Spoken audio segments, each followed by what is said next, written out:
საკადრო ცვლილებები ქარელში საგადასახადო სამსახურს ახალი უფროსი ხავს.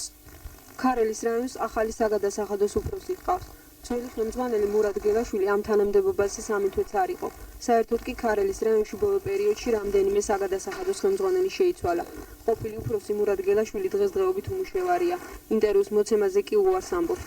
თუმცა ქარელის რაიონის გამგებელი აცხადებს, რომ მას უმუშევრად არ დატოვებენ. რაიონის საგადასახადო ინსპექციაში მიმდინარე ხშირ საკადრო ცვლილებებს კი შემდეგი მოსაზრებებით ხსნის. გელაშვილი დღეს დასაქმდება ისევ სამსახურში, საიდანაც საგადასახადოს უფროსი სანამ მოვიდა და მანამდე სადაც მუშაობდა, იქ დასაქმდება.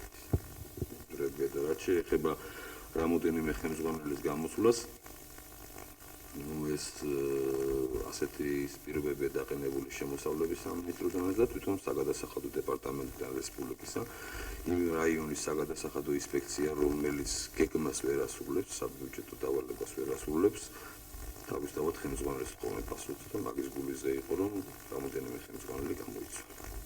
ქარელის საგადასახადო ინსპექციაში სულ 2 კვირა რაც დაინიშნა ახალი ხელმძღვანელი, უბრალოდ 2 კვირის წინათ გადაწყდა და 1 კვირა რაც დაინიშნა ახალი საგადასახადოს ხელმძღვანელი, ადგილობრივი კადრია ედუარდ შერმადინი.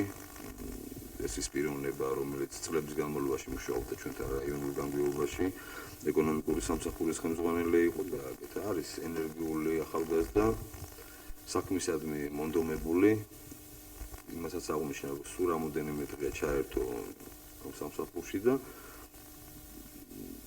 ცოტა შედეგებიც გვაქვს უკვე. თუმცა ქარელის რაიონის საგადასახადო ინსპექციის ახალი უფროსი ედუარდ შერმადინი ინფორმაციის მოცემა შეგნებულად თავს არიდებს და დათქმულ დროს გადაღებაზე მისულებს ადგილზე არ გვხვდება. რამდენხანს დარჩება იგი ამ თანამდებობაზე და შეძლებს თუ არა რეალურად რაიონში საბიუჯეტო კრიზისის დაძლევას, ამას დრო გვიჩვენებს. დასრულდა ჩვენი დღევანდელი პროგრამა. ნახვამდის.